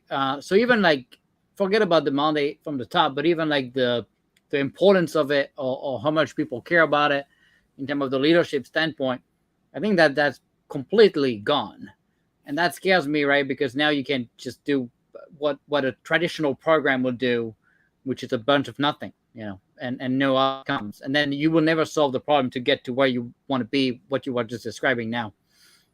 Yeah, I think it seems like Platform One is starting to get congressional funds, and I think that is the organizations. Yeah, and and by the way, states I did that before leaving, so yeah, that was. but it takes time, and so like I know, but that since then nothing happened, right? So what big, we were pushing the needle, right? Also of new things and kind of better outcomes. I would argue, some of the biggest delivery we've seen on the Platform One side is now Iron Bank is not even accrediting containers anymore. It's just not even authorized. It's just like a label, which is completely opposed to what we had in mind of doing. So it's going the wrong direction. It's not going the right. No one is held accountable. That scares me a lot. The value not having certified bits was that Iron Bank model was the most important delivery to enable adoption of open source and commercial tools to the department. They were so close to getting it completely recognized by DoD CIO's team and making it the DoD repo, and now going backwards and stop accrediting containers is just the opposite of what we needed. And no one is paying attention to any of this stuff, right? So they get away with the same amount of money. Accreditation without configuration is difficult. And so like, to me, that value stream across Iron Bank to Big Bang to production, of course, I'm biased here and think XARF plays a role in the delivery side, but that to me is becoming better every single day. To me, what Platform One is showing is that the ability to just approve any random container has process issues, specifically the issues that people see when they consume Iron Bank containers is a lot of times there'll be a vulnerability in something and somebody will just remove the vulnerability and then just resubmit it, not knowing that what they actually removed is going to actually break the container from how it's intended to be ran in production. And so like, I have not seen, outside of a couple small use cases, mass adoption of Iron Bank containers that weren't already configured by other teams. Because it's hard and it requires the combination of secure hardened containers plus configuration as code, and the combinations of those two really provide your leg up in the accreditation process. But so few teams have the technical talent to take a quote container that might be hardened and stitch it together to the other 15 things that it's supposed to be stitched together to, and then actually hit that in production. And oh, by the way, because the Iron Bank team doesn't actually know how people are stitching it together, there's no feedback loop with the development team. And so they're either, in some cases, breaking things without even knowing it, or two, they're not hardening things as much as they could be because they actually don't know what a team is actually using, how they're actually using the product or not. And so like the thing that I think is, what I hope any innovation team or, Platform One or any of these software factories is just like, remember to own it, and then like remember to just change stuff where it makes sense. So I know you disagree with the approval process, but the thing I really liked is that they're trying new things. And I think too many times with any organization, they just over the course of years become stuck to like, oh, we do this, we do blank, and oh, we do blank. I think experimenting with new models is exactly what is exactly what you would have done. You would have insisted, you would have heard everyone complaining, and you would have said, fine, let's do it for 3 months. And then I'll prove to you guys that I'm right, but let's do it for 3 months. And I like that they're at least, trying to do those things. Well, but it depends for the reasons as to why they're doing it. I would argue they're doing it because it's easier and it's they're not fighting the fight and they just gave up. It wasn't because it was the right thing to do. So I don't agree, because it's just cutting corners. And I can tell you the configurations. The better answer would have been, okay, first, a lot of the products are commercial products that they're supposed to be bringing the configuration setting, just like a STIG would have to be done, right? There's no reason to do 50 STIGs of MySQL and Postgres and all these things. You could definitely provide the configuration as code day one, right? So there were a lot of product that could have been done from day one. And that's what's kind of the initial vision of Iron Bank. It was never supposed to stop just at the container level, but the configuration, of course, should have been part of that, process. And just like a STIG would do that. Of course, when you start doing massive volumes, and honestly, it was supposed to be 189 containers and turn into 1,000. That's pretty impossible to keep up. It would have been a better argument to say, you know what, we're going to reduce the number, but we're going to do the configuration, right? And we're going to keep going all the way to accreditation. That I would actually support, right? You're saying, well, okay, we don't have the bandwidth to do 1,000 containers, but we're going to do the configuration of all these open source and databases and things.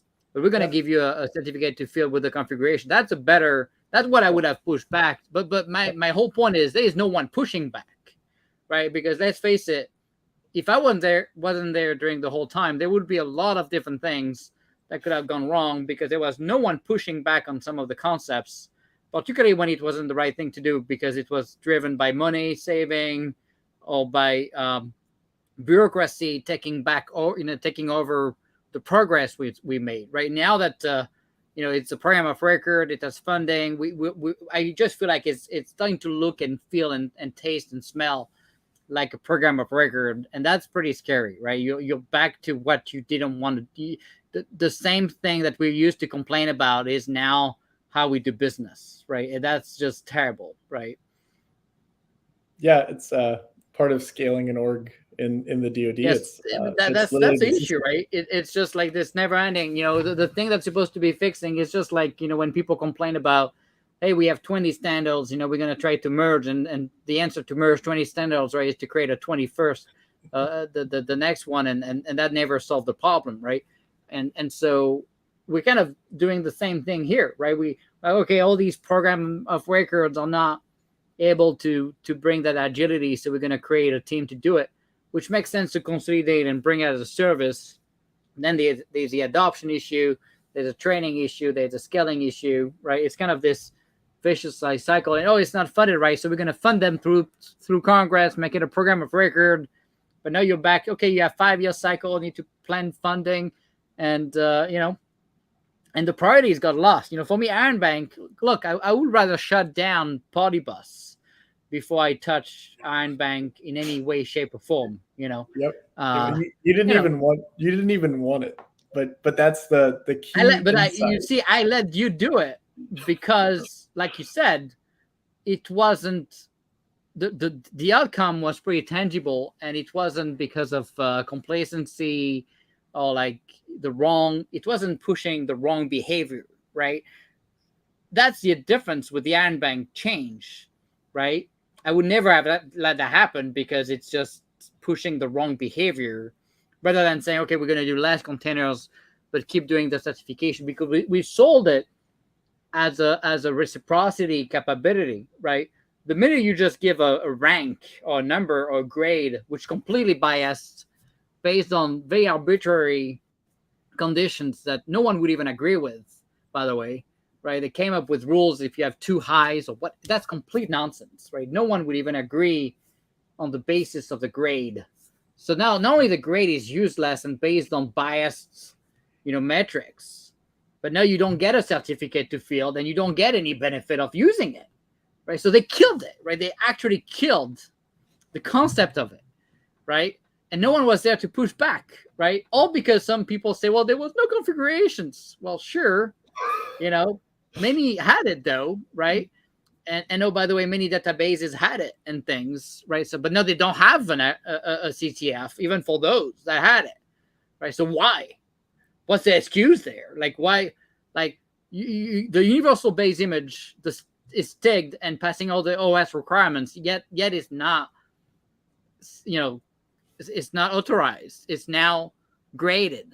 What? Why? Why did we lose that massive enabler as a base image for all these companies using it? Right, streamlining the adoption of a sticked image. That alone, by the way, is you just do one image, right? Imagine for all these commercial products, all these commercial companies can now use this to have a stick based OS. That was a game-changing capability, and now that's out of the window. And again, I don't think it was because people were trying to solve the configuration as code, push back.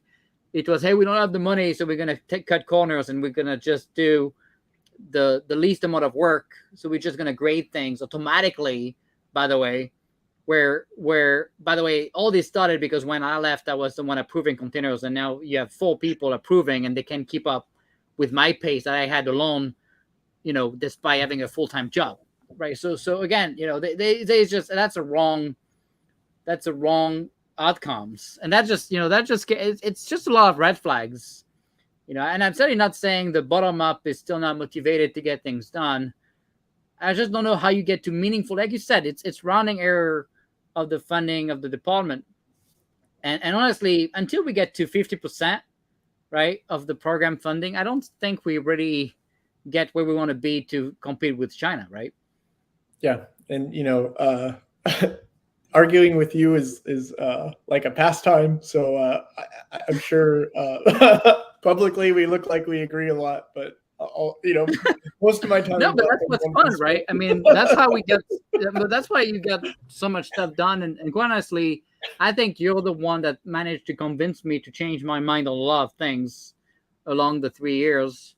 I am still very opinionated, but one thing I do though is I do listen when the argument makes sense, right? And you convince me multiple times to do things that I didn't want to do, right? And we've done it, and usually it came up pretty good. Doesn't mean we just have to agree and let things happen when we know it's wrong, right? And so it's just I'm just worried about the momentum from the top down, and the fact, quite honestly, that, and I don't care about my role. The fact that they have not yet replaced me is concerning within itself, but it's also the number of people raising the same kind of alarm signals that I was raising, between Preston Dunlap and Jason Weiss. And, none of these people left because they were happy to, they wanted to go elsewhere. They wanted to stay. I wanted to stay. I had no intention of leaving, right? That's pretty scary when you lose people that want to stay. You know what I mean? So like from a optimization sustainment perspective, harden once, distribute everywhere makes sense. But from a cybersecurity perspective, building in your own environment, providing a decentralized surface, which maybe provides more opportunities, but at the same time reduces risk across, the entire department. To me, what is the future like? To me, Iron Bank, ridiculous success, validated the goal, the intent. It's being used by people across the entire world. It's amazing. To me, the steps forward is making it so easy. Anybody can implement it in their own environment. People looking at concepts like distro lists, people looking at, specific hardened images to decrease the, attack vector surface area, optimized to how they're actually deploying the capability. And to me, that's the issue right now, is that it's too difficult. And because it's too difficult, you have to look at the sustainment costs. And because it's too difficult, the sustainment costs are way more beneficial doing it in a centralized way. But to me, the future is a decentralized approach that's so easy, any software organization can do it. Then when any software organization can do it, they can actually optimize how they're actually hardening images and how they're actually deploying. Right now, it's just too hard. Yeah. It's convince you?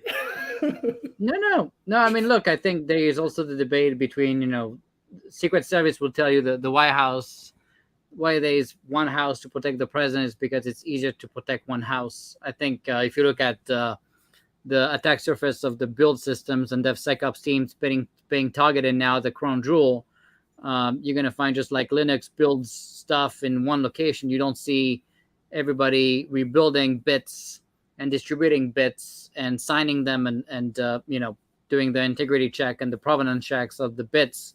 It's kind of the same reason as to why we start centralizing this stuff. I think there's going to be a massive set of attack surface. And quite honestly, people vastly underestimate what it takes to build stuff securely. People just build stuff in vacuums with no integrity checks as bombs and signature, and they don't treat the build server as cattle, and it just becomes just like SolarWinds, right? The next attack vector. I think this is going to become like build servers and CI/CD pipelines are going to become like the hardest thing to secure along the way, and it's going to become way too difficult for each team to do that. And multi-tenancy is gonna be even harder. But and the harder it is, a lot of the, I was talking to Active Duty Sailor the other day, who's struggling off, things that are basically written for like Windows 98. Windows 98 is not secure, and so the biggest, in my opinion, the biggest issue here is that the community has made it so difficult that because we're trying to secure things, we've created a barrier to entry through RMF and different mechanisms that's actually made us less secure. And to me, the first step is make it easier while being as secure as possible, and then make your security process a journey, rather than an end state, to where, ATOs are treated as end states. Cybersecurity isn't treated as a journey. People think, risk management when they should be thinking active cyber defense. Like, to me, that mentality shift needs to change. You need to assume that your systems are compromised, and you need to set up the system in a way that you can actually actively respond to an active attack. That's very, very different than how we currently treat systems, which is, checklists, risk management. Let me produce a system that mitigates the risks. And oh, by the way, because I've thrown so much paperwork into the process, I've actually induced way more risk than I was trying to avoid by delivering new software. Yeah, I always tell people that I'm always worried about DoD getting hacked, but I'm even more worried that the DoD is going to become so irrelevant that no one is going to try to hack us. So that's food for thought there. So last question before we go to the public, and then we'll let you go because we're already out of time. But what are your thoughts on the fix our computer issue that we've been seeing recently in the news? I mean, love it. Love the intent. Everybody wants to talk about AI and hypersonics. And the reality is that the number one issue facing everyone is that it takes them 30 to 45 minutes for their computers to start. It takes them minutes to send emails. They struggle through loss of time, which in turn means to them either working extra hours and losing time with their families, which in turn leads to poor retention rates. And so, like, when I look across the issue, to me, it's like, everybody wants to do the cool thing. Everybody wants to do, the really, really awesome new weapon system that everybody talks about as a key differentiator. But at the end of the day, what do people actually need? And people actually need a computer that can actually boot up fast, that can send emails seamlessly. Like it sucks for everybody who has to go home and have technology at their fingertips, and then they log on to a DoD network or system, and everything just freaking sucks, especially with how much money everybody spends on this stuff. Yeah, no doubt. All right, so we have so many questions. We're going to try to keep it short to let you go at 3. But all right, so here we go. We're going to start with this one. What is the biggest bottleneck for attempting to achieve an ATO in the scope of a DevSecOps pipeline in DoD? For example, the Project Blue and Game Warden. Are you seeing any modernized GRC mechanism that can help these factories move away from the antiquated RMF process and EMAS? Yeah, I think GRC tools, like, for sure. I think that the number one thing that I think is most exciting is OSCAL and the work that people are doing to effectively come up with a process and tie the actual, like, NIST and RMF control responses to the actual configuration of the system. So that way, when people, we talked about, hey, what's the issue with reciprocity? The issue with reciprocity is that guidance at the service or agency level is not standardized, or even at the program level. And so what steps somebody went through for one AO within one service or agency is actually fundamentally, in some cases, different than another service or agency. And so when you talk about reciprocity, people start struggling because they like, hey, they'll ask a simple question, hey, where's your blank? And if somebody went through a different process, different route, it's formatted different, it appears different, then it becomes very, very hard to actually accept reciprocity across services and agencies. To me, OSCAL and getting back to, controlled responses from a government or NIST perspective, and then carrying those controlled responses over to any deployments within, a commonly used platform, going back to that configuration as code. So in Platform One's case, that's Big Bang. It's like, how do you actually tie your OSCAL plus Big Bang equals actual rapid ATO, regardless of who you're dealing with? Because the way the Air Force treats their ATO systems with people like Danny and Lauren is different than how CMS is going to treat it. It's different than how the Navy is going to treat it. It's different than how the White House would treat it. Yeah. All right, next question. The key component in DevSecOps is security. What are your recommendations to successfully bake in security as part of software delivery in a culture that continuously sees security as an impediment and an afterthought? To me, it goes back to the difference between risk mitigation and active cyber defense. And I'll quote Danny Holtzman on recent ATO I was working through with him. He asked the team, show me where you've been attacked. Show me where somebody has tried to break into the system. And if you don't have a good response, you don't know, then you're obviously not looking. And that mentality shift of active cyber defense versus control responses, RMF, risk management, is to me the biggest culture shift. Is it's no longer ATO, the system is authorized, quote, it's secure as an end state, and more, the system is assumed compromised. You're assumed under constant attack. And it's about how you actually providing that continuous monitoring. And can you actually give relevant examples of people trying to attack your systems? And if you ask your teams, like, when was the last time we were attacked? And if they say, oh, we don't know when we were last attacked, you're doing it wrong. You have no concept of actual active cyber defense. You should have an answer to that question. And if you don't actually have a good answer, then you're honestly not trying. You're not thinking about it as a defense system. You're thinking about it as a control mechanism, an Excel spreadsheet. Yeah, no doubt. Nick was asking, what's the best way for small businesses to make connections within software factories? Great question. Throughout both when I was in the government and even out, I've used the AFWERX, SBIR and STTR proposal. Reached out on LinkedIn, to different key people. Talk about what you're trying to accomplish. Listen first is probably the biggest thing. I can say, if you're trying to get your foot in the door. It's to you have probably successfully solved a similar problem for somebody else, but you've also probably solved 10 problems. One of those 10 problems is most relevant to the customer you're trying to work with. And so I think, front door for small business, AFWERX, SBIR, and STTR, definitely seen that time and time again, even though it's becoming more and more competitive. And then just reaching out to different software organizations. A lot of times people are busy, but just say persistent. I think eventually you'll get a hold of somebody. And then, like I said, don't lead with the pitch, lead with discovery. All right. Could you talk about the issue of handing out free chicken, such as the Mattermost, and getting enterprise funding to sustain it once everyone is using it day to day? This, to me, I'll be honest, I have a totally different perspective on this than I think anybody else. I think there's enough demand for it that if you just charge some of the programs, you could have it for free. Yeah, everybody loves enterprise funding. Who doesn't? Because then you don't have to do that. But as one of the individuals that had to fund it to start, the demand is there, and programs rely upon it. And give you a good example. Project Blue. It's a Navy Dream Factory, not to be confused with the software factory. But Project Blue uses Mattermost daily. And without it, what we're doing is pushing an ecosystem back to tools that they shouldn't be using.